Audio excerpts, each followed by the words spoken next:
ఫిబ్రవరి 17 మంగళవారం సూర్యగ్రహణం ఉందా, సూతకం ఉంటుందా అనే నిజాన్ని తెలుసుకుందాం. ఈ వీడియోని చివరి వరకు చూడండి. సూర్యగ్రహణం ఎప్పుడు జరుగుతుందంటే సూర్యుడు, చంద్రుడు, భూమి ఈ మూడు ఒకే గీతలో ఉన్నప్పుడు చంద్రుడు సూర్యుడు ముందుకు వచ్చి సూర్యకాంతిని కప్పివేస్తాడు. అందుకే అమావాస్య రోజునే సూర్యగ్రహణం వస్తుంది. ఫిబ్రవరి 17న నిజంగా సూర్యగ్రహణం జరుగుతుంది. కానీ ముఖ్యమైన విషయం ఏంటంటే ఆ గ్రహణం భారతదేశానికి కనిపించదు.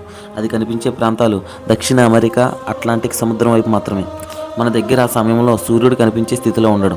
అందుకే భారతదేశంలో ఈ గ్రహణాన్ని గ్రహణంగా పరిగణించరు. మన శాస్త్రం ప్రకారం గ్రహణం మనకు కళ్ళ కనిపిస్తేనే సూతకం వస్తుంది. కానీ ఫిబ్రవరి 17న భారతదేశంలో గ్రహణం కనిపించదు. ఈ సూర్యగ్రహణాలు 3 రకాలు: పూర్తి సూర్యగ్రహణం, ఖండాగ్రస్ సూర్యగ్రహణం, వలయాకార సూర్యగ్రహణం.